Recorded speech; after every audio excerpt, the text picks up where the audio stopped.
Joining me live is Griffith University Professor of International Relations, Ian Hall. Ian, lovely to have your company today. Thanks for joining me. Narendra Modi's party failed to secure an outright majority, though, for the first time in a decade.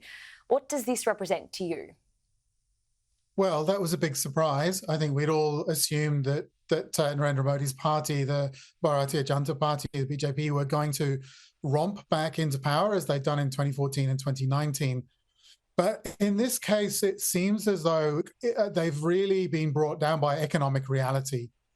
India's been growing reasonably strongly over the last decade or so, about 6, 7, 8% GDP. But the problem that they've had is that there are not enough jobs being created for all of those young, ambitious Indians that are coming into the workforce every year. Yeah, indeed. I mean, as you mentioned, there are a number of key issues that are facing Narendra Modi, and India has essentially spoken here. Who are Prime Minister Modi's coalition allies? And I guess what will they want in return now? What will it mean for Modi moving forward? Well, he's now got a large number of allies, but two sets of allies, one from the northern state of Bihar and another one from Telangana in the south. These are very different kinds of allies. They represent very different interests. The one in the north in Bihar represents more farmer interests and some lower caste interests. In Telangana, they represent a poorer state, a new state. Actually, it's just recently been created in the Indian Union, but also one that's more economically backward. So both of these major coalition partners are going to be asking for quite a lot of resources to go from Delhi out into their states in order to assist their economic development and in order to produce those jobs that everybody is looking for. Yes, so this will essentially make Modi, or the way that Modi has done things previously, he won't be able to do it the same, will he? He's going to have to really step up and change his way of leading now. Yes, that's right. So Modi's been in a very unusual position for most Indian leaders. Coalitions are the norm in India, and these kinds of negotiations between different parties, different interests, this is the kind of the thing that most Indian leaders have to do. But for the last decade, Modi's been able to rule pretty much on his own and allow his party to dominate.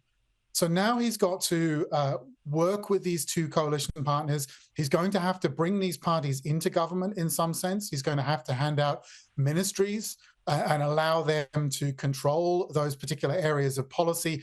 And that's not something that Modi has ever had to do in the last decade. And also earlier than that, he was 12 years as chief minister of Gujarat. And then he was also in a very privileged position of never having any major coalition partners. So he's very much more constrained than he ever has been in the past. Yes, well, I was reading an article this morning where Modi was sort of, of course, claiming victory and this is a great thing, whereas the opposition was saying deep down they believe it's a real moral defeat for Modi here and that this would be really hurting him, not only on a political level but on a personal level as well. Anthony Albanese, our Prime Minister, has, of course, congratulated Modi in a phone call. What does this mean now for Australia's diplomatic relationship with India moving forward?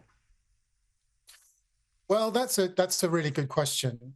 I think there's a fair amount of stability in terms of India's foreign policy, its strategic policy, its commitment to things like the Quad and the bilateral relationship with Australia. But of course, a prime minister that is more constrained and is more tangled in these kinds of internal debates and discussions with its coalition partners, a prime minister that's going to be more focused on those problematic economic realities within India may have less time to devote to foreign policy, to international relations.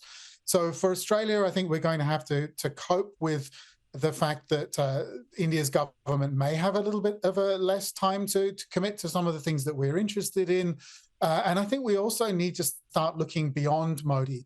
He'll no doubt stay Prime Minister for the next 5 years, but I think we can anticipate that at the next election we'll see a change of government and possibly a change of direction in India's foreign policy. And we've got to start preparing for that now.